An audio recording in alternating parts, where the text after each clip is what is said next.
everybody, welcome to Charleville Cove's Home and Away here. I have Henry Greensmith here, long-standing citizen of Charleville. Look, grew up and lived here. So Henry, I suppose the first thing I'll ask you is maybe mention what it was like growing up here, who the families that you hung around with, who lived where, who lived everywhere. Hi, Martin.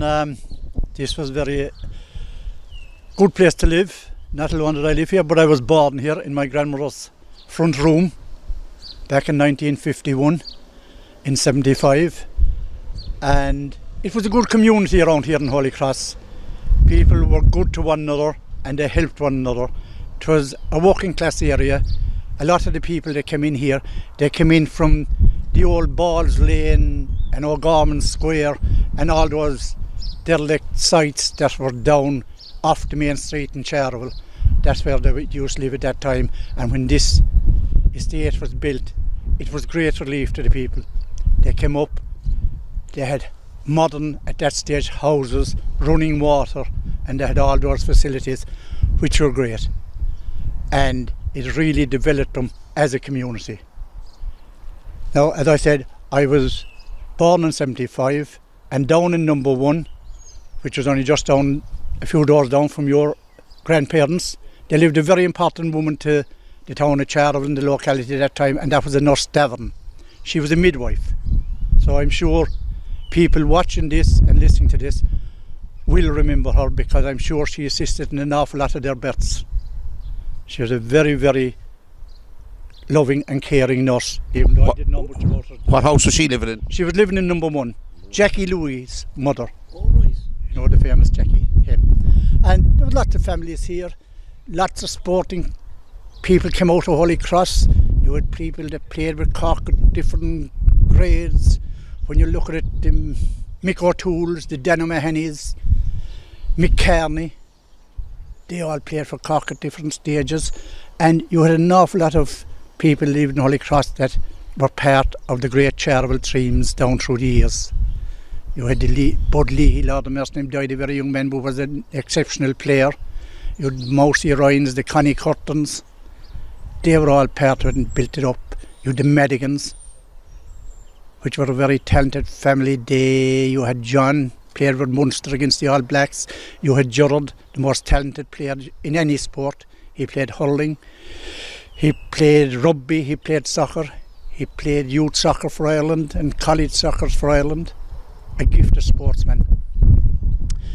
You had people played rugby. You had gone back to the Old Charleville Rugby Club. You had my own father, Bill, and you had Shawnee Lynch, two great men of the rugby club who lived here in Holy Cross. And they added to the town as well by taking part in those sports. When we were growing up here, you didn't have any facilities like you have now, like they have in Dr. Manick Sports Field. Yeah. But our Dr. Manick Sports Field and our Park Keeve was just right here behind us. Over here. That bit of grass there. We'd go out there on a Sunday after dinner, and that's what we used to call it that time. It was dinner in the middle of the day that time, not lunch. And we'd start hurling there, and we could spend 3 and 4 hours there. And everyone, you'd pick 2 captains, pick 2 teams, and the captains were responsible for the teams. And if any fella did anything wrong, we reckon we had the first yellow card system, even though we had no cards. Because a player would have to sit down maybe for 5 or 10 minutes if he did something wrong. And we played fierce hurling there, and it made hurlers of a lot of the people that came out of Holy Cross. It was back those times, Henry, I suppose. It was like you'd come in at a certain time, and the minute you had to grow up, you were out playing. It was different to the generation now, where it was hard to get them out of the house. It was hard to get you into the house back then. We had nothing else. That's what we had, was play, hurling ball and get out and play. As I say, we'd spend all Sunday afternoon. When you'd be home after school, you'd be out there, and more especially in the summer evenings, you'd be out there and you'd be there for hours like that until it gets dark. And who would have been the lads that would have played with you that time, Henry? Can you give me a few names of lads that would have been on that pitch with you? You'd have people that lived around here, the Galligans, the Keatings, Mousy Ryan, Kevin Ryan, my own cousin Henry France, Connie Curtin, all the local lads around there of our age group were there. And that's where we spent our times, mostly there. We might often, the summer's day, head off from here and we'd head out to Money's Gates for a bit of swimming. We'd no swimming pool, so we'd go out there and we'd throw ourselves into the water, walk out and walk in again. And that was all the enjoyment. We'd go out to the town park, and I don't know whether you remember it, Martin, if it was gone, you'd have the giant's jump, they used to call it. There was a one high bank going over the river, and you'd jump from that and land at the other side. Many a fella broke his teeth there, because when he landed at the other side, he forgot about his knees, and his knees came up and met him in the jaw. We had good fun there, but that was the times. It was innocent fun. You had no computers, no nothing. You had to go out and entertain yourself.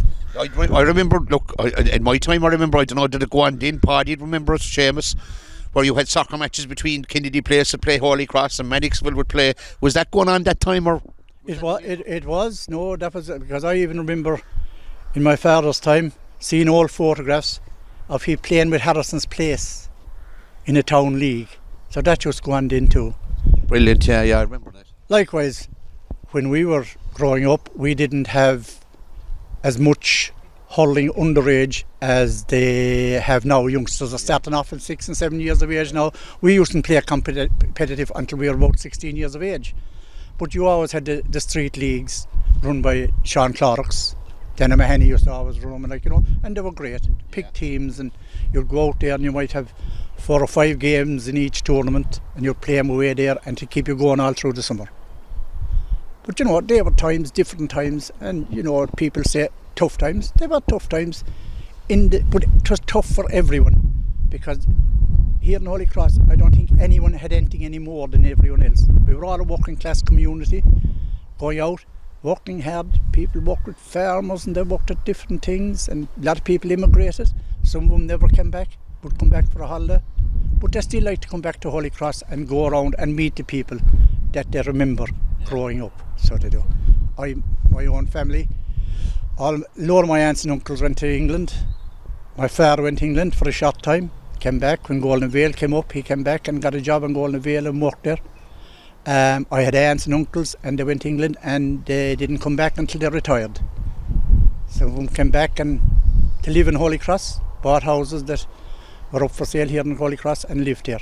And they loved coming back to Holy Cross and being around the community again and getting to be reacquainted with the younger generation of the people they had known.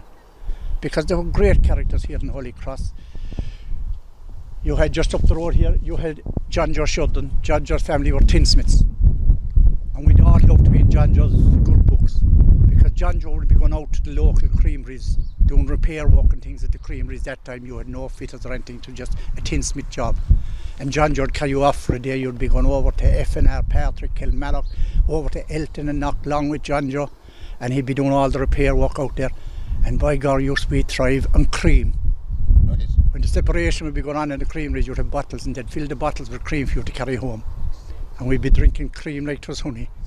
We had the best of it, so we had. But they were great memories and great times. And with John Joe, the family then, John Joe would be after working hard all day, and he'd stop at an old pub coming home for an old pint before he'd come home for the dinner. And you'd get the bottle of red lemonade and a bag of taters off him. And like, that's what simple stuff. Yeah, I remember that myself. Memorable stuff, like, you know, and stuff that you enjoyed. So it was. Where's the first pub you'd have gone to, Henry, say, when you were having a pint now in Charleville? What pubs do you remember, say, in town? Where would you have gone to? Well, when I was having a pint myself, I suppose it was the likes of the M and Ryans with the rugby club, and the Tom Stacks, just going there, and Goffs, of course, just going there. And you'd kind of go to them all. But I remember going into pubs when I'd be very young, when visitors would come around or a thing, and the father would be going out for a pint and things, and you'd go with him. And there's pubs that are closed now, that haven't even a memory of them there, like, you know, that are completely changed. I remember there was a pub below, I think it was Kelly, it was called, where Murray's shop is now. Not the main Murray shop, just between the main shop and the chemist. Right. There was a little small pub there. There was a pub there on the main street up near Scanlon's, was men from Ballyhare, and Tom Fiore. There was a small pub there as well. You know, there's a lot of pubs gone out of the town of Charleville, like, you know. But look, Charleville is a good town too, isn't it? Yeah. You know, it's a good lot of things going on now. It has developed, And it's great, like, And all the sporting clubs as well, Henry, that you mentioned, they've all really developed. The senior hurling team now, the rugby are flying, soccer have a massive setup below. So the improvements in the last 20, 30 years have been phenomenal in the town. Unreal.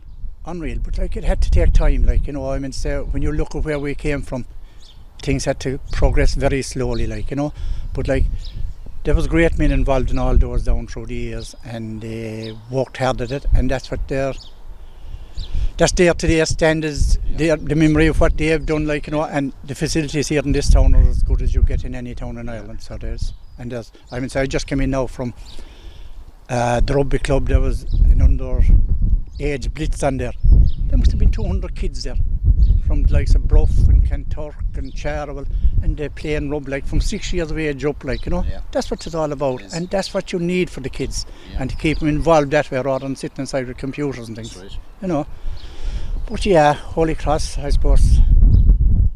If you could sum it up in one sentence, I suppose, what Holy Cross is about, or what would you say? As I said earlier, the community was great here. There was great families here. Mentioned a few. I hate mentioning families because you're bound to leave someone out. Yeah, like there's families abroad now, like the O'Briens and... Going back to when I was young and remember what's here and looking at the houses around me, here, I remember the Maroonies, Molly and Mick Shaughnessy, Anne and Billy O'Brien, the Hagertys, the Cotters. Poor Mrs. Cotter only died just a few days ago. I'd say she was the most senior citizen of Holy Cross that was alive up to this week. There's people that are gone completely. There was the Barry family, they lived below around the corner below, and you had the Greys and the Fahleys, the Crays, the Tynans, the Tools, which Christie is still there. Magwards, Owen Wall. You had all those people, like all good, genuine people. Good characters honest as well. People and characters, like, You had all them.